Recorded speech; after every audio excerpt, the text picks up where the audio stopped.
in between of your waiting, sa relasyon mo man yan, sa kabuhayan mo man yan, sa pangarap mo man yan, merong ginagawa ang Diyos na hindi mo nakikita.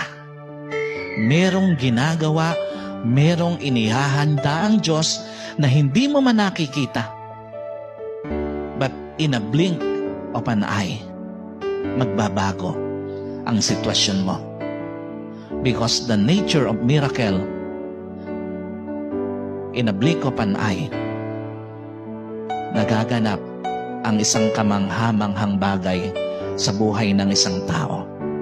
Maniwala ka, sa isang kisap mata, kayang baguhin ng Diyos yung sitwasyon mo.